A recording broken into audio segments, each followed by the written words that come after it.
Alhamdulillah. Wassalatu wassalamu ala Sayyidina Muhammad. Wa ba'd. Assalamualaikum warahmatullahi ta'ala wabarakatuh. Ako po ay nanawagan sa lahat ng mga Pilipino na ito ngayon ay itik birthday ng ating Pangulong Rodrigo Duterte. Kami po na mga muro, hindi kami po titigil hanggang hindi po mauwi ang aming presidente.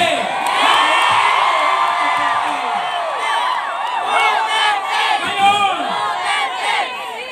magpinto ba kayo sa panggobyerno ngayon? Dapat pababayin natin ang ating presidente. Bakit ginawa niya ito sa ating presidente na Rodrigo Duterte na kinulong niya doon sa ibang bansa? Wala bang tiwala dito sa ating judiciary? Wala bang tiwala? Kaya ngayon, magkaisa po tayo na manindigan na paalisin natin ang ating presidente.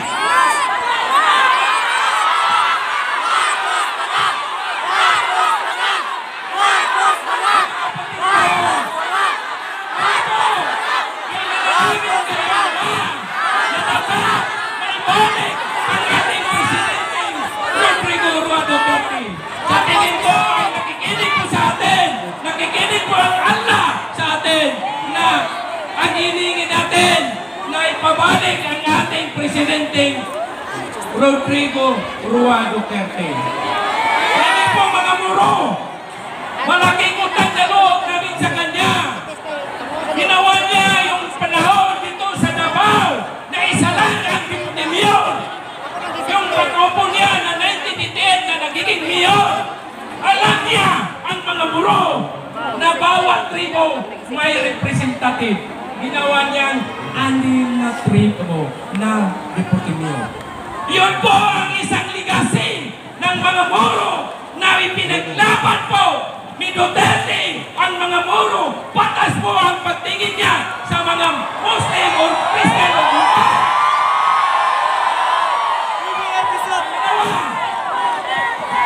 Bago siya mahalan na presidente, nagsabi siya sa mga Bangsamoro. Nagsabi po siya sa mga Bangsamoro na kung ako ay magiging presidente, ibibigay ko sa inyo ang Bangsamoro Organic Law. Pipirmahan ko yan kahit makulong ako. Yung nakaupo po siya, kahit sabi niya, makulong ako ay pipirmahan ko, ibibigay ko sa inyo para may peace ang Bangsamoro. Ngayon, nanawagan po ako sa mga Bangsamoro. Oras natin ngayon. Hindi ibig sabihin ng pagbabayad tayo ng utang na loob. Nagbigay siya sa atin para sa lahat ng mga Moro na nakikinabang sa lahat dito sa Pilipinas. Yung nakaupo po siya ng presidente, nag-appoint po siya ng mga department head, mga Supreme Court, Department of Justice, na 35 na mga Moro. Ganon kaganda ang pag-aapamalakad ng ating Presidente Rodrigo Rua Duterte. Tama ba? Ngayon, nararamdaman ninyo ba? May in-appoint pa ang gobyerno ng mga Moro? Dalawa lang siguro. I-compare ninyo sa 35 na mga Moro na i-appoint sa ating President Rodrigo Duterte.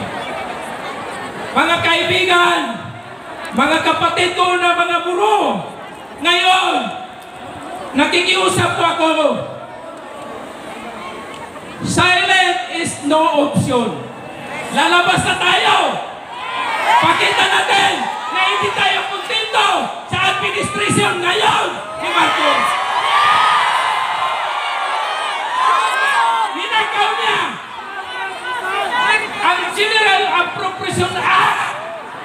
ninyo ito. Pero ngayon, ninakaw. Bakit ninakaw? Wala pang isang taon, 2 buwan lang. Naubos na ng 65% yung General Appropriation Act ng Budget 2025. Paano mag-sustain yung 35% sa 10 months? Saan na tayo kukuha ng pera? Mangutang naman tayo ulit. Binibinta tayo. Kaya ngayon, gising na kayo mga Pilipino. Tama ba? Ngayon po, tinatawagan po namin ang lahat ng sambayan ng Pilipino. Lalabas na po kayo! Hindi tayo kontento sa panggobyerno. Hindi po tayo may pag-asa pa. Wala po tayong pag-asa. Dapat paalisin natin ngayon siya. Sa akin, kontento na kami na ang ating Pangulong Rodrigo Roa Duterte, yung pamamahala niya. Kasi kaya man natin ipa-extend yung oras niya, yung time niya. Pero ayaw niya kasi may batas na 6 na taon lang ang presidente. Pero sila, kaya nagkaganito tayo kasi may personal interest sila. Hindi sila alis ng gobyerno. Matatandaan ninyo yung tatay niya. Nag-declare siya ng martial law para manatili siyang presidente sa 20 years. Ngayon, nararamdaman ninyo ba? 3 taon na. Ano ang may pakita niya ng project dito sa Pilipinas? 3 taon na. Wala. Puro kapal ng mukha. Puro ayuda. Paano masustain yung ekonomiya natin? Paano tayo lalaho? Paano masinso ang Pilipinas kung hindi talaga alisin yung congressman yan na tambalos-los? Siya ang nakasira sa ating panggobyerno. Ito lang ang hinihingi ko sa inyo, mga kapatid ko. Alisin natin sila. Walang mukha. Wala silang garapan na mga korupsyon dito sa ating Pilipinas. Manawagan tayo. Kasi ito ang pinaka-historical sa ating Presidente Rodrigo Roa Duterte. Hindi lang sa Pilipinas, kundi buong mundo na nag-rally dito para lang sa kapayapaan sa ating Pilipinas. Ibig sabihin, ang nagawa ng ating Presidente Duterte ay pinakamaganda. Kasi kung hindi maganda, pati sa Netherlands rarally sila doon. Di ba? Sa Amerika, nagrarally sila doon. Naiiningin nila na ibalik sa Pilipinas ang ating Presidente Roa Duterte. Tama ba? Papayag ba kayo na magiging Presidente ang ating Rodrigo Roa Duterte ibalik sa Pilipinas? Kaya ngayon, mga kapatid ko, mga kaibigan ko, mga kasamahan ko sa negosyo, ngayon, oras natin ngayon, lalabas muna tayo hanggang hindi mapaalis natin ang presidente. Garapan na ngayon ang korupsyon. Walang hiya. Kayo po ay mahiya kayo. Kami po ay ordinaryong tao. Mahiya nga ako na magpirma ng hindi maganda. Iyon sila. Dahil sa may personal interest sila. May iniisip sila na mayroon pa silang i-extend na term.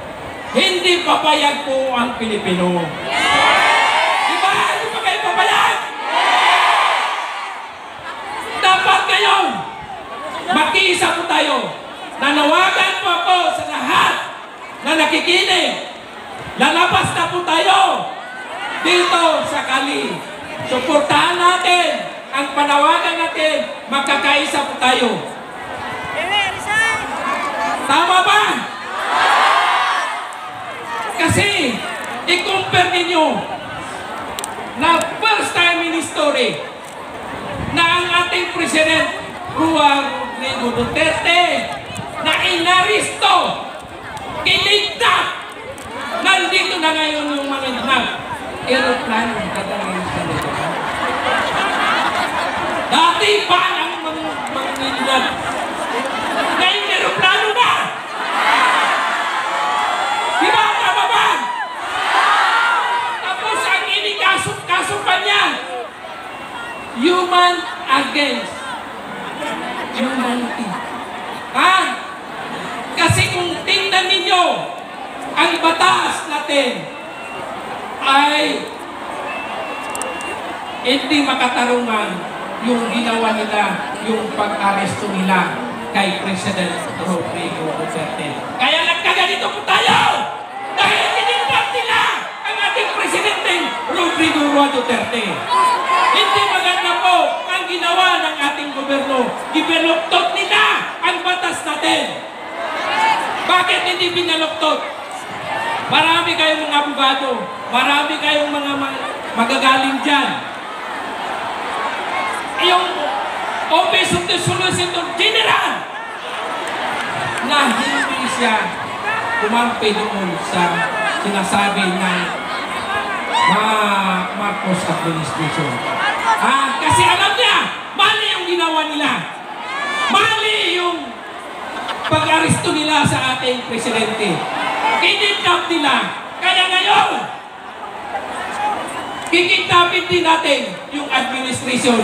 Paalisin natin, itapon natin sa Philippine Airlines. Allahu Akbar! Allahu Akbar! Duterte! Duterte! Duterte! Kailangan ibalik ang ating Pangulong Duterte dito sa Davao City dahil siya po ang magiging mayor natin dito sa Davao City. Kaya ba kayo bumalik sa dito? Alam niyo, itong mga tamba-lustos dito sa Davao City, babalik lang sila kung eleksyon, mamimigay sila ng ayuda. Kung walang eleksyon, babay po kayo. Naranasan niyo po, mga taga-Davao. Ngayon, mahaba ang pamigay ng mga ayuda dahil eleksyon. Pero kung hindi eleksyon, hindi nyo makikita na magpapili din na tampalustos dito sa Davao. Tama ba? Mga kapatid ko, sana po pakinggan ninyo ang lahat ng sinabi ng ating President Rodrigo Duterte dahil ngayon nagsiselebrate tayo sa 80th birthday niya. Pero sa amin masakit. Hindi namin sinasabi na happy kami. Kaya nilalagay namin na walang happy birthday. Birthday lang. Tama ba? Papayag ba kayo na bukas pa nandito po tayo? Papayag ba kayo na hindi tayo aalis dito? Maraming salamat. Assalamualaikum warahmatullahi ta'ala wabarakatuh.